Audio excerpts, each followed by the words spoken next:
Okay, we're now ready for scene 2 of this game. So how did Fischer get to an endgame from here? How did he survive this?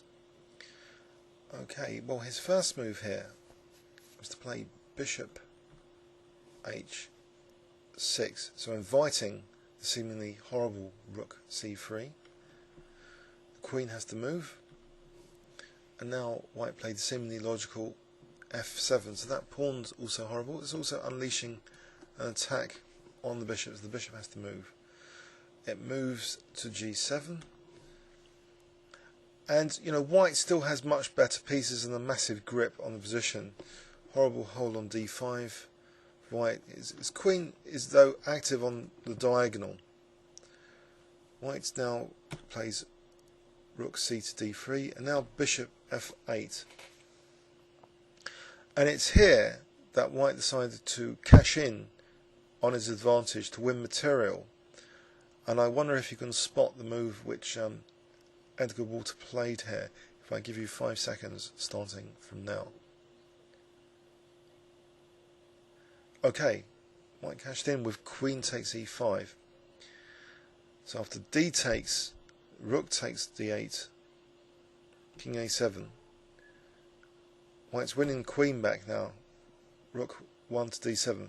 So this is how Fischer got to the ending, basically allowing a combination to lose material. It could have been worse.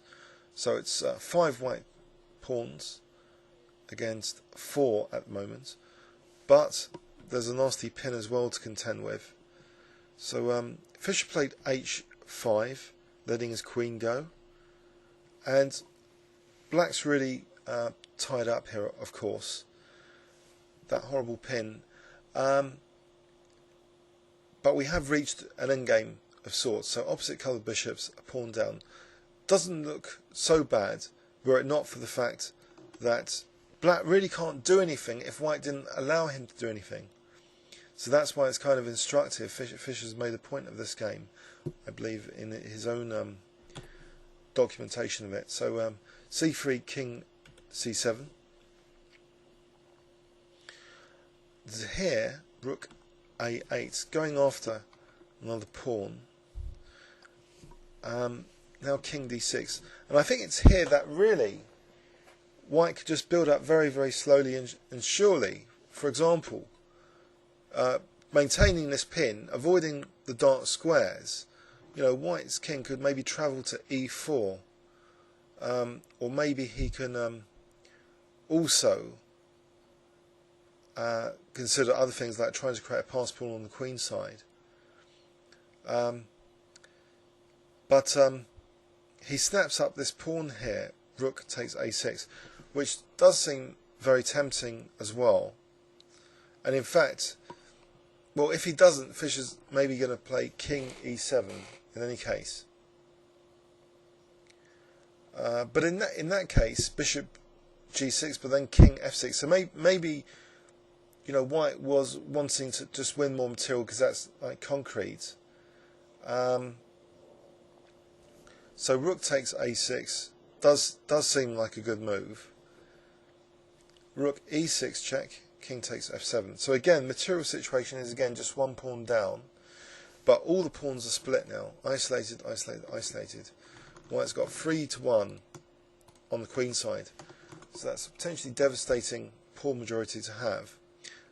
And now he's 2 pawns up after rook takes e5.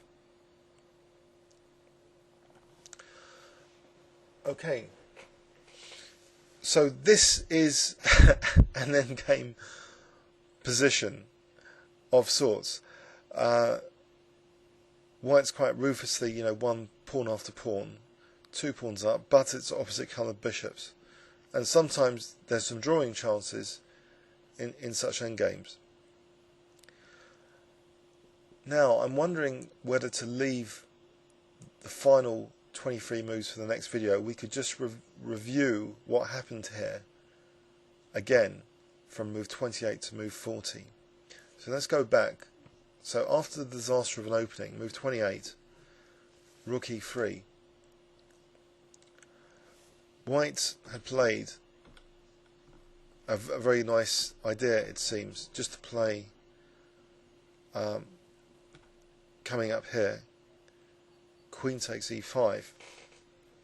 So not only Fischer had lost the opening battle, he's still, losing some tactical battles, like he's losing material now. The queens are coming off, so he's got less and less resources to play with. The only interesting point is the opposite coloured bishops, because the rook is still passive as well. White's still qualitatively better, but the glimmer of hope is the opposite coloured bishops. So he's going 2 pawns down, and both his pawns are also kind of weak. And not only that, there's a 3-to-1 pawn majority on the queen side.